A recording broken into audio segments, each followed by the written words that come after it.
हाँ, तो कल तक हम लोग ये चैप्टर पढ़ गए थे। अब क्लास 8 का मैथ का chapter Sen ratio and proportion का अब पढ़ेंगे हम लोग। नेक्स्ट पहले पढ़ चुके हैं रेशियो, उसका सारा क्वेश्चन वगैरह भी बना लिए थे। ठीक है, अब आते हैं प्रोपोर्शन पढ़ने के लिए। तो नेक्स्ट चैप्टर है, नेक्स्ट टॉपिक है प्रोपोर्शन। तो प्रोपोर्शन किसको बोलते हैं? इफ टू रेशियो और इक्वल्स, इसको डिनोट करते हैं डबल डॉट से, या पहले जो हम लोग पढ़ चुके हैं इक्विवेलेंट, उसी को बोलते हैं। ठीक है, तो 4 नंबर है ए बी सी डी। जैसे कि ए इज रेशियो बी और ए सी रेशियो डी। तो अब तो पहले हम लोग इक्विवेलेंट जैसे बोलते थे कि दोनों का वैल्यू अगर सेम आ रहा है तो इक्विवेलेंट है, उसी तरह सेम टू सेम प्रोपोर्शन है। अगर दोनों का वैल्यू सेम आ रहा है तो ये इक्विवेलेंट हो गया। ठीक है, अब आते हैं यहाँ पे, इसको डिनोट कैसे करते हैं? डबल डॉट से। A is equal to B is equal to C. इसको पढ़ते हैं, इसको पढ़ना होता था A is to B, A is A is to B और C is to D as. इसको एक प्रोपोर्शनल बोलना है या एज बोलना है, या फिर हम लोग इसको इक्वल से भी डिनोट कर सकते हैं। ठीक है, अब जैसे कि यहाँ पे आते हैं A B C D are respectively the first second third fourth of the given proportion. ये फर्स्ट सेकंड थर्ड का होता है वैल्यू। जैसे यहाँ पे हो गया ए बी और सी डी है, ये दोनों मिडिल टर्म है। जैसे हम लोग इसको लिखते हैं ए बी और इक्वल टू सी डी। अब अब इसको हम लोग को चेक करना है कि दोनों प्रोपोर्शन है या नहीं। तो क्या करना होता है, जो ए बाई बी है और सी बाई डी है,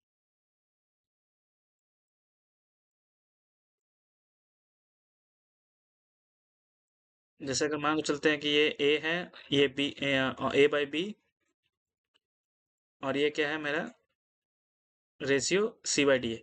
अगर ये दोनों को चेक करना है कि क्या इसका प्रोपोर्शन सेम है या नहीं, तो हम लोग जो ये दो वैल्यू होता है, जो स्टार्टिंग और लास्ट का जो वैल्यू होता है, उसको बोलते हैं स्ट्रीम, प्रोडक्ट ऑफ स्ट्रीम, मतलब स्ट्रीम बोलते हैं।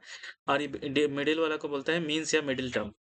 तो सब मल्टीप्लाई कैसे करना? जैसे यहाँ पर क्या हो गया, प्रोडक्ट ऑफ ये स्ट्रीम कौन सा हो गया? जो सबसे स्टार्टिंग है और जो सबसे लास्ट है, तो ये क्या हो गया? प्रोडक्ट ऑफ, ये हो गया तुम्हारा stream word, stream.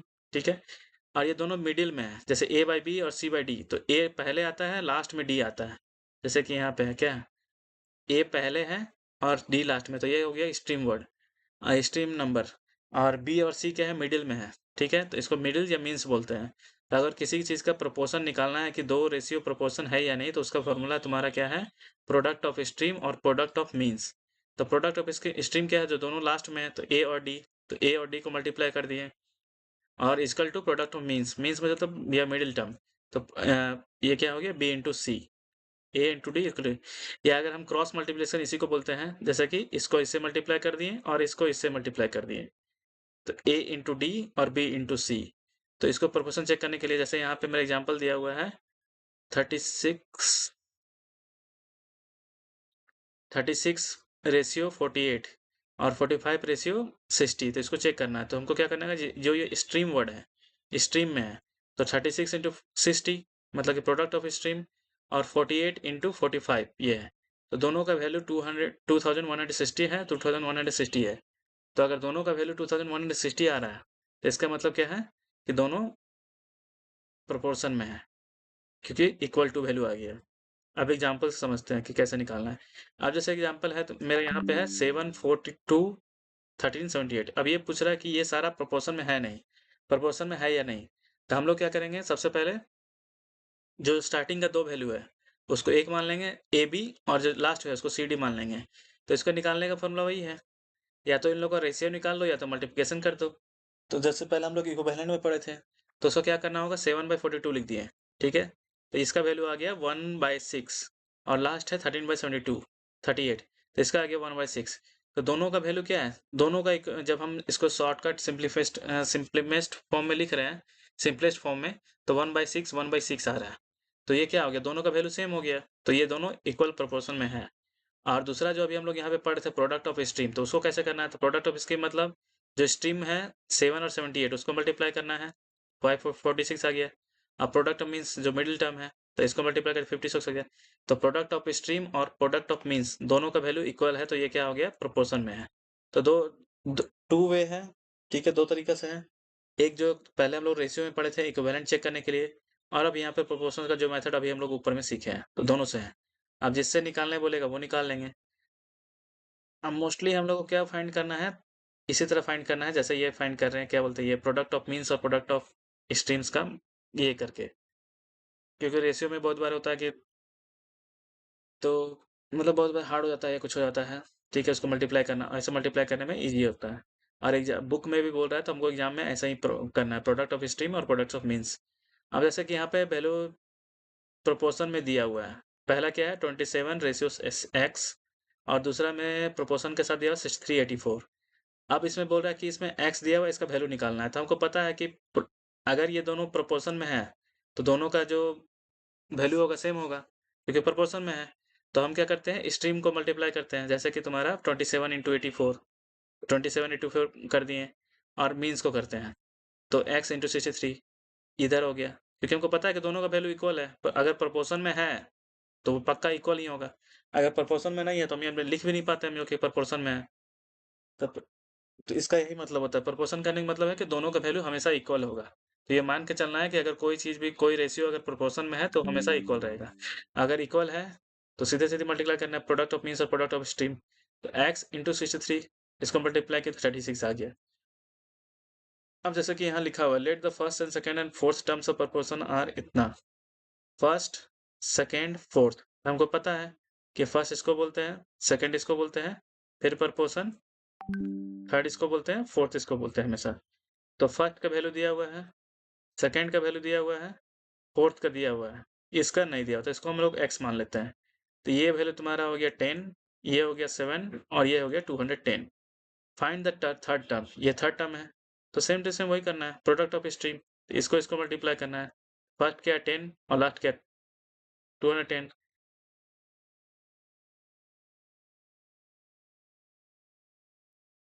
Second fourth, ये तो गलत लिखा हुआ है।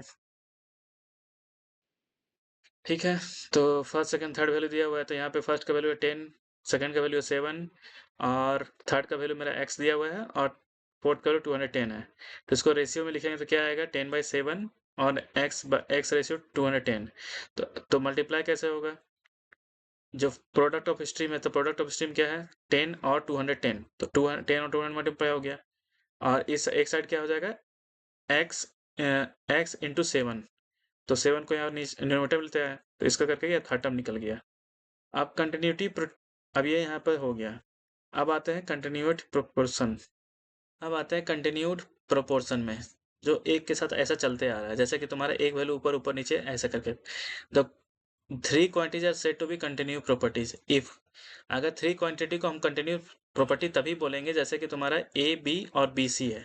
अब इसमें क्या है, थ्री ही वैल्यू है, ए और बी और सी।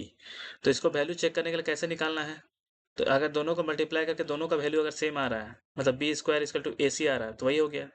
अब बी स्क्वायर कैसे हुआ, same to same, product of stream और प्रोडक्ट ऑफ मीन्स, तो ये डबल बी हो गया, तो बी इंटू बी स्क्वायर, और ए सी हो गया, तो इसका फॉर्मूला भी वही है। अगर दोनों का वैल्यू भी सेम आ रहा है तो उससे कोई दिक्कत नहीं है, क्योंकि दोनों का इक्वल ही होता है अगर ऐसा है तो। ठीक है, B is the called the mean proportion, A are C and first proportion third proportion respectively. अब जैसे कि आते हैं इसमें एग्जाम्पल में, एग्जाम्पल 4 है, ये बोल रहा है कि mean proportion between 16 and 36। Mean proportion बोल रहा है, जैसे कि तुम्हारा ये 16 और 36 दिया हुआ है, जैसे हमको पता है कि ये एक प्रोपोर्शन थर्ड फोर्थ, यहाँ बोल रहा है मीन प्रोपोर्शन, तो ये प्रोपोर्शन हम लोग को निकालना है, ये दोनों दिया हुआ है। ठीक है, अब इसको निकालना कैसे, हमको पता है, यहाँ पे फॉर्मूला पढ़ चुके हैं कि अगर हम ये दोनों का मल्टीप्लाई हमेशा ये दोनों को इक्वल होता है, तो हम लोग को क्या करना है, तो ये दोनों तो वैल्यू पता नहीं है, तो दोनों सेम ही होगा, एक्स, ये भी एक्स, तो X square equal to 16 into 36।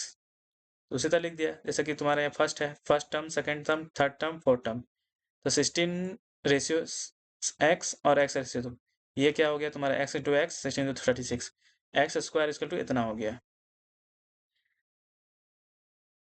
अब एक्स स्क्वायर इक्वल टू इतना हो गया, हमको पता है कि अब जितना वैल्यू आएगा उसमें से हमको ये निकालना है, तो एक्स स्क्वायर निकालने क्या होता है, दो वैल्यू सेम होना चाहिए, तो 4 भी मिल रहा है और 6 भी मिल रहा है, तो इसका एक्स अंडर रूट स्क्वायर निकालने के लिए क्या होगा, 4 इंटू 6, तो 4 इंटू 6 इक्वल टू 24 हो गया।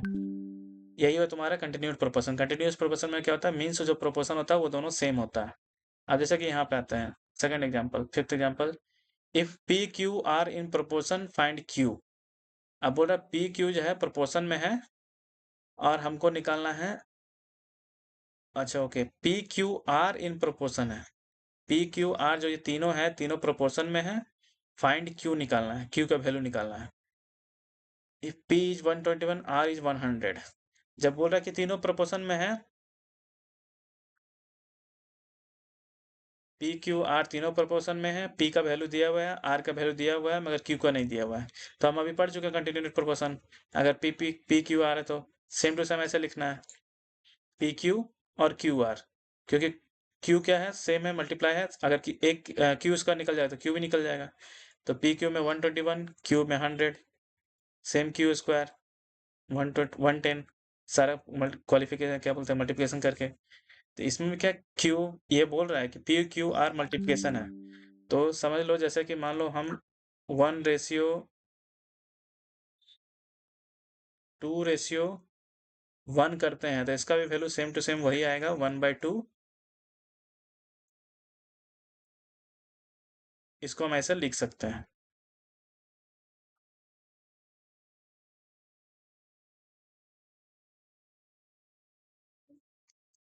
सॉरी यहाँ पे 4 होगा। ये क्या है, प्रोपोर्शन में है, जैसे 1/2 2/4, मतलब ये देखो पहला का अगर प्रोपोर्शन निकाले तो 1/2 आएगा, इसका निकालेंगे तब भी 1/2 होगा, 2/4। तो 1/2, इसको अगर सिंपलेस्ट फॉर्म में लिखेंगे तो 1/2 आएगा। तो वही कहने का मतलब है, अगर पी क्यू आर प्रोपोर्शन में होता है, अगर पी क्यू आर प्रोपोर्शन में होता है तो उसको हम लोग इसको इस तरह भी लिख सकते हैं, P/Q Q/R, क्योंकि कैसे भी करेगी दोनों का वैल्यू सेम ही आता है, इक्वल प्रोपोर्शन। हाँ तो अगर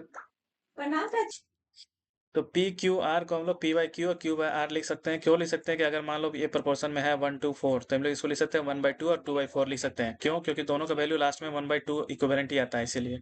तो 1/2 है तो इसको ऐसे निकाल सकते हैं। अब आते हैं find the third proportion of the, अब ये क्या है कि ये थर्ड प्रोपोर्शन निकालना है, लेट द थर्ड प्रोपोर्शन। तो मतलब कि अगर पी दिया हुआ है,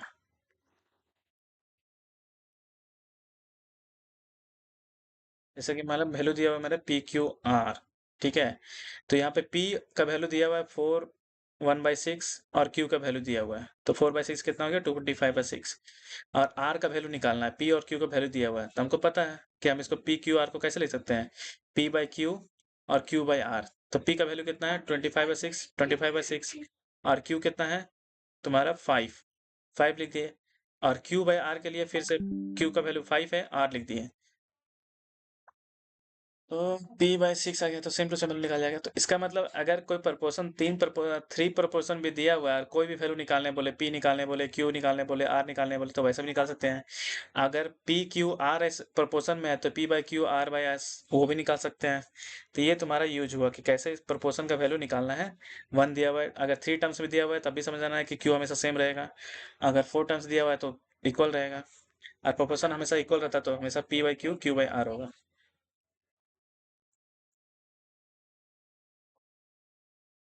अब आते हैं तुम्हारा एग्जाम्पल 7 में, Raman can type 3200 words in 1 hour. 1 घंटा में वो 32 वर्ड्स टाइप कर लेता है। How many words he can type in 18 minutes. अब वो 18 मिनट्स में कितना टाइप कर सकता है। तो जब हमको पता है कि दोनों का इक्विवेलेंट होगा, देखो यहाँ पे क्या यूज हो रहा है, दोनों इक्विवेलेंट होगा। क्यों होगा, क्योंकि दोनों का प्रोपोर्शन सेम रहेगा, चाहे वो 18 मिनट्स में टाइप करे या 1 आवर में करे या 2 आवर्स में करे, दोनों का जो रेशियो होगा दोनों का सेम ही होगा। तो जैसे कहने का मतलब है कि 3200 को वो 1 आवर में टाइप कर रहा है, जैसे कि हम मानते हैं 3200 को 18 1 आवर 60 है। अब अगर अगर सेम टू सेम अगर वो 120 मिनट्स में अगर टाइप करेगा तो दोनों का वैल्यू सेम ही आएगा, क्योंकि वो इक्विवेलेंट है, क्योंकि उसका टाइपिंग का जो स्पीड है दोनों का सेम रहेगा। जो यहाँ से जो मेरा स्पीड निकल रहा है वो दोनों सेम ही रहेगा। तो इसीलिए हम लोग मान के ऐसे यहाँ पर इसलिए यूज है तुम्हारा रेशियो का, जो हम लोग पहले निकालते थे ना कि 3200 वर्ड्स 1 आवर, तो पहले इसको 60 मिनट्स में डिवाइड निकाल लेंगे एक का वैल्यू, उसको फिर इससे मल्टीप्लाई करेंगे। तो वही चीज़ है, इसको वैल्यू निकाल करके उसको मल्टीप्लाई करना है, ऐसे ऐसे। तो वही चीज़ यहाँ पर भी है। तो यहाँ पर क्या किया, वो सिंगल वाला फार्मूला नहीं निकाले कि पहले एक निकालना है उसके बाद दूसरा निकालना है। अब हम इसमें यहाँ पे काम क्या आता है, प्रोपोर्शन का। तो 3200 में 60 निकाल रहा है, तो कितना में वो 18 मिनट्स लिख सकता है, मतलब इतना वर्ड को 18 मिनट्स में भी लिख सकता है। तो दोनों का प्रोपोर्शन सेम ही रहेगा, क्योंकि चाहे वो 18 मिनट्स में लिखे या 16 मिनट्स में लिखे या 120 मिनट्स में लिखे, दोनों का वैल्यू स्पीड जो रहेगा सेम ही रहेगा। इसीलिए क्या किया, पहले एक साइड देखो, तो यहाँ पे क्या 32 वर्ड्स, तो 3260, 30 मतलब कि इतना वर्ड को 60 मिनट में है, तो इतना तो दोनों का वैल्यू सेम आएगा। तो यहाँ भी वही चीज़ करना है, प्रोडक्ट ऑफ मीन्स और प्रोडक्ट ऑफ स्ट्रीम्स। मतलब कहने का मतलब है कि जैसे मान लो तुम्हारा 6 चॉकलेट का दाम 3 रुपया है, तो एक चॉकलेट में 2 रुपया मिल रहा है, 1 रुपया में, मतलब 6 चॉकलेट का दाम 3 रुपया, तो 1 रुपया में दो दो चॉकलेट मिल रहा है। अब अगर हम उतना ही पैसा है और वही चॉकलेट है, तो हम कितना भी बढ़ा दें, रेशियो तो सेम ही रहेगा। जैसे मान लो हमको 12 खरीदना होगा, तो 6 ही आएगा। तो दोनों का इक्विवेलेंट रेशियो क्या आएगा, सेम ही आएगा, 6/3, मतलब कि 2/1, यहाँ पे 2/1। तो वही हम मान के चलते हैं कि 3200 वर्ड्स में 1 आवर लिख रहा है, तो इतना भी रहेगा। तो इसी में इसीलिए ये फॉर्मूला यहाँ पे भी सेम ये फॉर्मूला यूज होगा। हम चाहते तो इसको ऐसा हम चाहते तो इसको ऐसा भी लिख सकते हैं कि हम, हाँ भाई, पहले हम 32 वर्ड्स इन 1 आवर, तो 1 मिनट में कितना होगा, फिर 1 मिनट में जितना आएगा उसको 18 मिनट से मल्टीप्लाई करेंगे, तो वो भी फॉर्मूला है। बट प्रपोर्शन में अगर यूज करने के लिए बोल रहा है, तो हमको ये फॉर्मूला लगाना है। रमन कैन टाइप 961 इट्स, इतना ठीक है। तो ये हो गया। अब आते हैं नेक्स्ट वे में, कैसे प्रोपोर्शन का कहाँ कहाँ यूज हो सकता है। जैसे कि तुम्हारा map of rectangle field is drawn in scale of 190। 190 का रेशियो दिया हुआ है, कहने का मतलब है कि 1 का वैल्यू 90 है। तो actual length of the field 270 metre का क्या होगा। हमको पता है कि स्केल दिया हुआ 190, मतलब एक तरह से रेशियो दिया हुआ है। ये पूछ रहा है कि 270 में उसका वैल्यू कितना होगा। अगर 90 का वैल्यू 1 है, तो 270 में कितना वैल्यू होगा, तो सेम वही चीज़ है। अब हम क्या करते हैं, 190 लिखते हैं। अब पता है कि एक का वैल्यू 90 है, तो अब हम इसको क्या करेंगे, 90 से डिवाइड करेंगे। तो हम नॉर्मल डिवाइड ना करके हम यहाँ पे प्रोपोर्शन यूज करेंगे। मतलब ए बी, और यहाँ पर ये बी का वैल्यू दिया हुआ है, ए निकालना है हमको। स्केल दिया हुआ है, यहाँ पर नहीं दिया हुआ है। तो 190 x/270, ऐसे ही करेंगे तो डिवाइड तुम्हारा 90 से है। अगर नॉर्मल नॉर्मल फॉर्मूला पढ़ते तो वही होता, एक का वैल्यू 90 है, तो 270 का वैल्यू कितना होगा, 90/270। मगर अब प्रोपोर्शन यूज किए हैं, प्रोडक्ट ऑफ मीन्स और प्रोडक्ट ऑफ स्ट्रीम, तो दोनों को रेशियो हम लोग को चेक करना है, दोनों रेशियो हमेशा सेम होना चाहिए। जैसे यहाँ देखो, स्केल है स्मॉल वैल्यू और लार्जेस्ट वैल्यू। अब यहाँ पे तुम्हारा क्या है, लार्जेस्ट वैल्यू दिया हुआ है और मैप में पूछ रहा है, मतलब मैप पे जितना वैल्यू है और रियल में वैल्यू। यहाँ पे रियल वैल्यू दिया हुआ है और मैप का निकालना है। तो ये क्या हो गया, मैप बाय, ये तुमको क्या लिखना है, मैप बाय रियल। तो 190 इजकल टू मैप का वैल्यू नहीं दिया हुआ है, निकालना है हमको, एक्स, और रियल वैल्यू दिया हुआ 270। तो यहाँ क्या हो जाएगा, 1/90 और x/270, तो x निकालने के लिए 270/90, ये हो गया। एक्स लेंथ इसका कितना, और इसको 1/90 को 1/90 लिखेगी। तो ये तुम्हारा प्रोपोर्शन का यूज हो गया। अब इसका एक्सरसाइज पे आते हैं, क्या क्या ऐसे, मतलब जो हम लोग अभी सीखे हैं प्रोपोर्शन का, उसका यूज कैसे करना है। Right the stream in the following. इसमें क्या बोल रहा है, स्ट्रीम क्या है उसको निकालना है। तो स्ट्रीम क्या हो गया, 4 और 20, इसमें क्या हो गया 124 स्ट्रीम्स। यहाँ पे मीन्स निकालना है, तो मीन्स मतलब ये मिडिल वाला हो गया। अब आते हैं 3 में, which of the following are in the proportion. इसमें से चेक करना है कि कौन सा प्रोपोर्शन है नहीं। तो दो ही तरीका है, या तो फिर तो 3/5, जैसे कि ए और बी, ये इसको मान लेते हैं A B C D। तो A/B और C/D को चेक करो कि इक्वल है या नहीं। या फिर क्या करो, ये दोनों मल्टीप्लाई कर दो, प्रोडक्ट ऑफ स्ट्रीम, और ये दोनों मल्टीप्लाई कर दो। जैसे कि हम लोग यहाँ पर चेक करते हैं, प्रोडक्ट ऑफ स्ट्रीम क्या होगा, 25/375 और 15/575। तो ये क्या हो गया, प्रोपोर्शन में है। अब जैसे इसमें आते हैं, हम लोग अभी प्रोपोर्शन पढ़ रहे हैं, तो हम लोग प्रोपोर्शन का ही यूज करेंगे, प्रोडक्ट ऑफ स्ट्रीम। तो जैसे कि यहाँ स्ट्रीम को मल्टीप्लाई किए तो कितना आ गया 90, इसको मल्टीप्लाई किया तो 120, तो ये प्रोपोर्शन में नहीं है क्योंकि दोनों का वैल्यू अलग है। तो सेम वे में सबको चेक बनाना है। अब यहाँ पे निकालना है एक्स का वैल्यू, तो वही चीज़ है, प्रोडक्ट ऑफ स्ट्रीम कर दो और प्रोडक्ट ऑफ मीन कर दो, उससे एक्स निकल जाएगा। सारे में वही है, जो जहाँ दिया उससे मतलब नहीं है बस। अब यहाँ पे एक्स का वैल्यू निकालना है, मगर दो वैल्यू है, तो ये हो जाएगा प्रोडक्ट ऑफ स्ट्रीम, और ये हो जाएगा। तो ये हो जाएगा x² = 169 × 1। अब एक्स स्क्वायर का हमको पता है कि 169 किसका अंडर रूट आता है, 13 का। तो यहाँ 13 आ जाएगा। इसीलिए 1 से 20 तक का स्क्वायर, 1 से 20 तक का टेबल, 1 से 20 तक का क्यूब याद होना चाहिए। अब इसमें क्या पूछ रहा है कि ये वैल्यू सिंपल इक्वल है कि नहीं, तो वही चीज़ करना है, product of stream, product of means, जो जैसा आ रहा है उसको कर देना है। और यूनिट सब सेम होना चाहिए, जैसे यहाँ पे क्या है 40% और 200%, यहाँ 15 और 75। तो 14 को इसमें या तो मल्टीप्लाई करो स्ट्रीम स्ट्रीम को या मीन मीन को, अगर नहीं करना है तो वैसे ही करना है। तो ये सारा प्रोपोर्शन चेक करना है कि कौन प्रोपोर्शन इक्वल है या नहीं, उसको ट्रू और फॉल्स लिखना है। अब आते हैं 6 नंबर पे। 6 नंबर पे क्या, fill in the box in the following so that 4 number in the proportion. अब ये बता रहा है कि ये चारों प्रोपोर्शन में है, तो तुमको जो फिल इन द ब्लॉक से गैप करना है। तो इसको मल्टीप्लाई करेंगे, इसको मल्टीप्लाई करेंगे, तो इसको निकालने के लिए इसको मल्टीप्लाई करके 20 से डिवाइड दे देंगे, जो जैसा है वहां पे उसको लेफ्ट राइट करके करना है। अब आते हैं 7 पे, find the mean proportion between the following. Mean proportion क्या है, इसमें क्या निकालना है, मीन प्रोपोर्शन। मीन प्रोपोर्शन क्या मतलब होता है, ए बी सी डी, ये है मेरा मीन प्रोपोर्शन, ये वैल्यू नहीं दिया हुआ है। तो इसका मतलब होगा जब हम लोग का दोनों वैल्यू सेम रहता है तो फॉर्मूला सिंपल से क्या होता है, बी स्क्वायर इक्वल टू ए सी।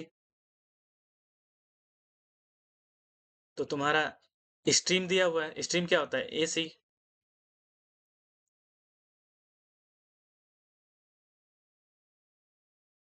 तो ये है फर्स्ट वैल्यू, ये है फोर्थ वैल्यू।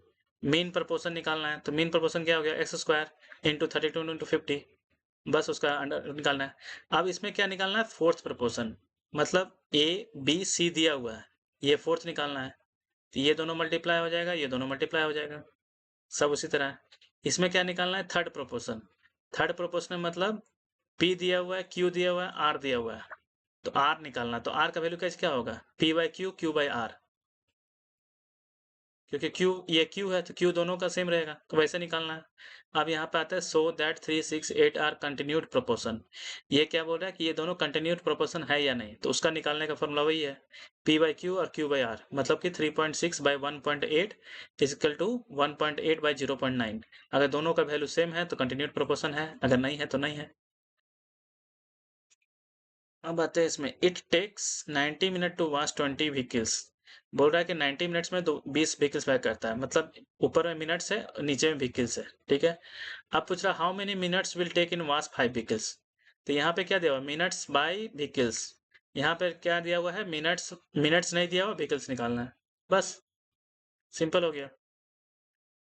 90 बाय 20 पहला वाला में रेशियो दिया हुआ है, क्या दिया हुआ है, 90/20, मतलब minutes by vehicles is equal to, इसमें भी दिखाना, क्योंकि काम करने का उसका सेम रेट है। देखो यहाँ पे ये लिखा हुआ है at the same rate. Same rate मतलब चाहे वो 20 व्हीकल धोए या 10 व्हीकल देगा, सेम ही है। तो पता है हमको कि इसका दोनों रेशियो इजकल टू हमेशा इसका रेशियो होगा। तो यहाँ पे पता है कि मिनट्स का वैल्यू नहीं दिया हुआ, मिनट्स निकालना है बोल रहा था, यहाँ पे एक्स हो जाएगा और यहाँ पे 5 हो जाएगा, जो वैल्यू करना है। If dozen of paste pens cost 15, एक डजन पेन का कॉस्ट 15 है, तो इतना डजन, कितना पेन में कितना रुपए में खरीदा जाएगा, मतलब 12 पेन्स का दाम 15 रुपीज है, तो कितना पेन किया जाएगा इसके बारे में। तो उसमें भी सेम करना है, 12 मतलब ये डजन ऊपर मतलब यूनिट और प्राइस 15, और यहाँ क्या है, यहाँ पे निकालना है, यूनिट्स निकालना है और प्राइस दिया हुआ है, बस। क्योंकि हमको पता है कि हर पेन का दाम तो सेम ही है, चाहे ऐसे एक खरीदो, दो खरीदो, या 50 रुपये खरीदो, 100 रुपये खरीदो, या एक पेन खरीदो, दो पेन खरीदो, तो यहाँ पे भी तुम्हारा प्रोपोर्शन का यूज होगा। अब आते हैं इसमें, हम लोग क्या क्या पढ़ लिए, रेशियो पढ़ लिए, प्रोपोर्शन पढ़ लिए, अब पढ़ते हैं यूनिट कन्वर्सन। यूनिट को कन्वर्सन कैसे किया जाता है, जैसे हमको नॉर्मली पता है, ये सब याद करना है कि यूनिट कन्वर्सन क्या होता है। जैसे 1 किलोमीटर नॉर्मली याद भी है, मगर इसमें पता होना चाहिए। 1 किलोमीटर 1000 मीटर, 1 मीटर 3.258, 1 इंच इतना। तो ये सारा नॉर्मली याद भी होना चाहिए, तो ये इसको याद करके लाना है, ठीक है। उसके बाद आते हैं एरिया कन्वर्सन। ये है लेंथ कन्वर्सन, की एक लेंथ को दूसरे लेंथ यूनिट में चेंज करना, और एक आता है तुम्हारा एरिया कन्वर्सन। तो एरिया कन्वर्सन में मतलब कि जैसा कि एरिया क्या होता है, हमेशा दो का मल्टीप्लाई होता है, जैसे कि तुम्हारा स्क्वायर का एरिया, रेक्टेंगल का एरिया। तो 1 स्क्वायर मीटर में इतना फीट होता है, 1 एकड़ में इतना फीट होता है। एक वॉल्यूम, अब यहाँ पे आ गया वॉल्यूम के लिए। वॉल्यूम में लीटर मतलब लीटर में हो गया, या गैस में, जो भी है। मास कन्वर्सन मतलब सॉलिड आइटम में, 1 किलो 1000, 1 टन इतना। तो ये नॉर्मल नॉर्मल जो भी है याद करना है। ये आता है तुम्हारा टेम्परेचर कन्वर्सन। तो temperature conversion C/S equal to 39। तो देखो यहाँ पे क्या है, फ़ारेनहाइट, ठीक है, यहाँ पे है सेल्सियस। तो फ़ारेनहाइट और सेल्सियस में कन्वर्ट करने के लिए फॉर्मूला जो होता है वो ये होता है, F/32 डिवाइड बाय 9। अगर मेरा फ़ारेनहाइट का वैल्यू दिया हुआ है और उसको सेल्सियस में चेंज करना है, तो पहले उसको 32 से माइनस करेंगे, उसके बाद फिर 9 से डिवाइड करेंगे। तो उसका बेसिक फॉर्मूला ये वाला है। अगर कुछ भी पूछे कि हाँ फ़ारेनहाइट दिया हुआ है, सेल्सियस निकालना है, और या फिर सेल्सियस दिया हुआ फ़ारेनहाइट निकालना है, तो ये चीज़ हो गया हमारा। तो इसका अगर दोनों का अलग फॉर्मूला है तो याद याद अगर सिंपल फॉर्मूला याद करना है तो ये सिंपल है। फ़ारेनहाइट निकालना है तो 9 से जो सेल्सियस है उसको पहले, अगर सेल्सियस का कोई वैल्यू दिया हुआ है और उसको बोलेगा फ़ारेनहाइट में कन्वर्ट करने के लिए, तो क्या पड़ेगा, 90 से पहले मल्टीप्लाई करना है और 5 से डिवाइड देना है, और प्लस 32 कर देना है। अगर सेल्सियस को करेगा तो जस्ट उल्टा करना है, 5/9 5/9 से मल्टीप्लाई करना है पहले फ़ारेनहाइट से माइनस करके। तो जैसे कि मान लो हम लोग एग्जांपल लेते हैं, 100 सेल्सियस है, इसको बोला गया है फ़ारेनहाइट से, इसको 100 सेल्सियस है, इसको फ़ारेनहाइट में चेंज करना है। तो 100 से अगर सेल्सियस है तो अगर हमको फ़ारेनहाइट निकालना है तो उसका फ़ॉर्मूला ये है। तो इसका सबसे सिंपल फ़ॉर्मूला क्या है, पहले 9 से मल्टीप्लाई करना है, उसके बाद 5 से डिवाइड करना है। तो 5 से डिवाइड करेंगे तो 20 होगा, 20 को 90 से करें तो 180 होगा। अब ये प्रोसेस हो गया मेरा, अब इसमें 32 जोड़ देना है। 32 जो जोड़ेंगे तो क्या आएगा, 212 आएगा। और टू इसका वैल्यू कितना आ जाएगा, 100 सेल्सियस इसका वैल्यू कितना हो जाएगा, 212 फ़ारेनहाइट हो जाएगा। अब अगर हमको 1212 को अगर फ़ारेनहाइट, ये तो फ़ारेनहाइट आ गया। अब अगर हमको 1212 को फ़ारेनहाइट को सेल्सियस में चेंज करना है, तो पहले फ़ॉर्मूला क्या है, 1212 को 32 से सब्ट्रैक्ट करना है। जो हम पहले लास्ट में जो मतलब सेम चल रहा है, जैसे स्टार्ट किए थे वैसे ही उल्टा जाना है। यहाँ पे क्या किए थे, पहले हम 100 सी को 9 से मल्टीप्लाई करके 5 से डिवाइड किए थे, फिर उसके बाद 32 को प्लस किए थे। तो लास्ट में क्या प्रोसेस किया था, 32 को प्लस किए थे। तो यहाँ क्या करना है हमको, लास्ट फ़ारेनहाइट करने के लिए उल्टा करना है। सब जब हम पहले लास्ट में प्लस किए थे तो हम लोग ये पहले माइनस करेंगे। तो माइनस कर दिए तो यहाँ पे क्या आ जाएगा, फिर से पहले तुम्हारा 180 आ जाएगा। अब हम इसको क्या किए थे, सेकेंड टाइम डिवाइड किए थे, तो यहाँ इसको डिवाइड कर देना है।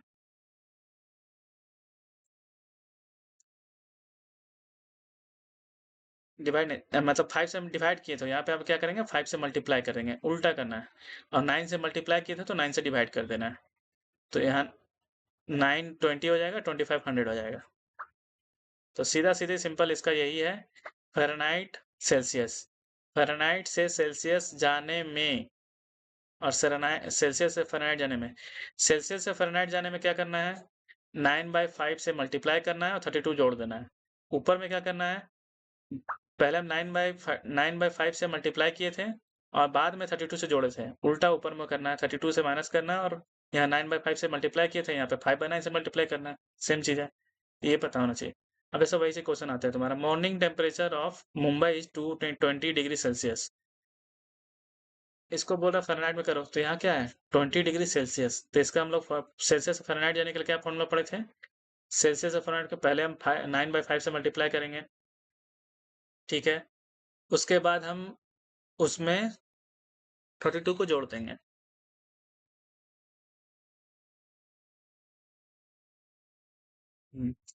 तो 9/5 से मल्टीप्लाई किए तो 9/5 से क्या होगा, 20/9/5, 5 बचे 20, 36, 36 में क्या करेंगे, 32 जोड़ देंगे, 68, बस वही करना है। अब यहाँ पे आते हैं, तो अगर इसी को बोलेगा नहीं इस फ़ारेनहाइट को सेल्सियस में जाना है, तो सबसे पहले हम लास्ट में क्या था, जोड़े थे। तो अब इसमें क्या करेंगे, हम डिवाइड कर देंगे, 32 से डिवाइड कर देंगे तो कितना आ जाएगा तुम्हारा, 36। 36 में उसमें क्या कहते हैं, मल्टीप्लाई किए थे 9/5 से, इसमें क्या करना है, 5/9 से करना है। अब आते हैं सेकंड एग्जांपल में, 1 एकड़ ऑफ लैंड कॉस्ट इज इतना, what is the cost of 25 same land. ये क्या बोल रहा है, 1 एकड़ ऑफ लैंड कॉस्ट, 1 एकड़ लैंड का कॉस्ट कितना है, 20 लाख रुपीज है, 1 एकड़ का बोल रहा है, 1 एकड़। यहाँ क्या बोल रहा है, 25 स्क्वायर फीट में निकालने का बोल रहा है कि इसका दाम कितना होगा।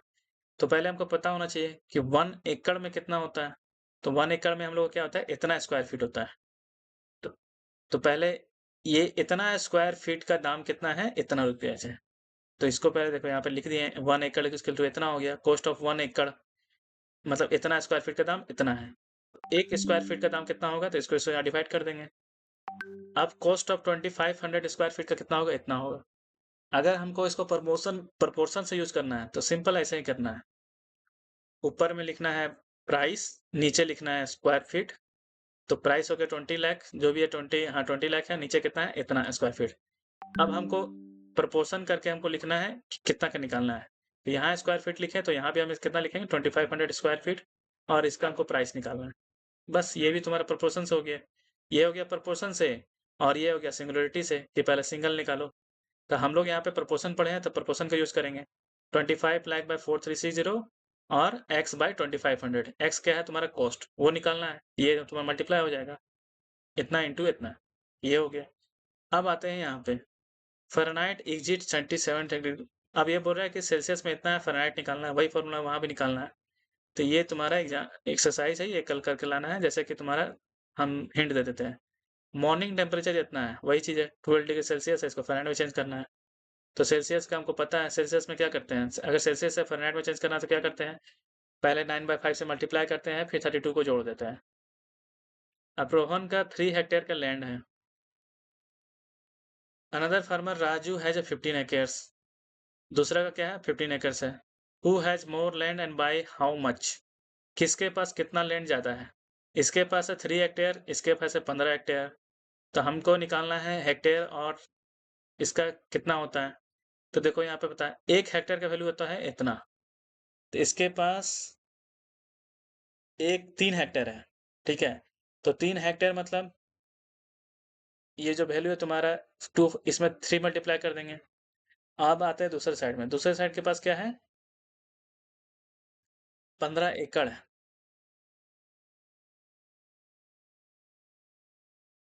अब दूसरे साइड क्या है, 15 एकड़ है, तो इसके पास तो 3 हेक्टेयर है।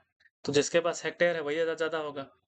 अगर हम दोनों को अगर सिंपल भी कर दें एकड़ एकड़ में, तो राजू के पास सिर्फ क्या है, 15 एकड़ है। यहाँ इसके पास 3 हेक्टेयर है, तो 1 हेक्टेयर में ही इतना से ज़्यादा है, इसे अब ये तुम्हारा कन्वर्ट 100 इंटू सेल्सियस, यहाँ क्या है फ़ारेनहाइट से सेल्सियस है। तो सेल्सियस में हम लोग क्या करते हैं, लास्ट में ऐड करते हैं, तो इसमें क्या करेंगे, माइनस करेंगे। तो इसको पहले माइनस कर लेंगे, उसमें 9/5 से मल्टीप्लाई करते हैं, इसमें उल्टा कर देंगे 599 से। How many square feet exist in 5 square metre. Square feet निकालना है जो स्क्वायर 5 स्क्वायर मीटर में, तो इसका कन्वर्सन हमको चेक करना पड़ेगा कि स्क्वायर मीटर का कितना कन्वर्सन होता है।